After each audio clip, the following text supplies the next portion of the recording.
wannan maganar da Abba Hikima ya yi a kan kes ɗin kwamishina na Madidala ko kaɗan ba na kallonta a matsayin adawar siyasa, sai dai ina kallon wannan magana a matsayin solution. Shawara ce ya bada, duba da shi mutum ne wanda ya san fannin shari'a. Amma na ga wasu mutanen sun yi wa maganar fahimtar baibai. Duk abin da za mu ringa adalci.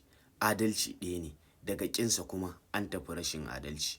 Kar a ce dan Abba Hikima abokin ɗan Bello ne, duba da muna ganin su tare, sannan mu manta da alkhairirrikan da Abba Hikima ya yi a tafiyar Kwankwasiya.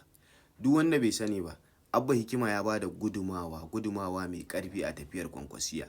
Duk wanda yake Kwankwasiya ya san wannan, sai dai ya take. Domin in ban manta ba, har gwamnan jihar Kano ya taɓa yaba masa. A bayanai ya yi bayani, ya ambaci sunan Abba Hikima kuma ya yaba mai, in har ba mantawa ne ba. Don haka 'yan Kwankwasiya, wannan magana ta Abba Hikima ku daina kallonta a matsayin adawa, sannan ku daina cece-kuce. Sannan wanda ya san ma ya yi rubutu na banza, kamata ya yi, ko kuma ya yi magana na banza akan Abba Hikima, kamata ya yi ya fito ya ba shi haƙuri.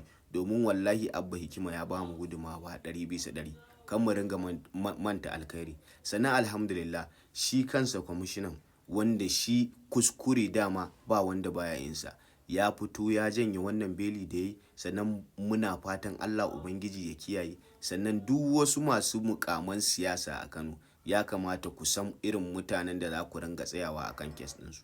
Kun ga tsayawa akan kes ɗin Modara ba naku bane.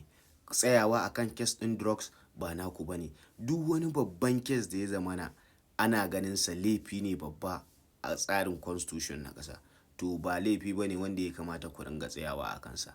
Allah ya samu dace.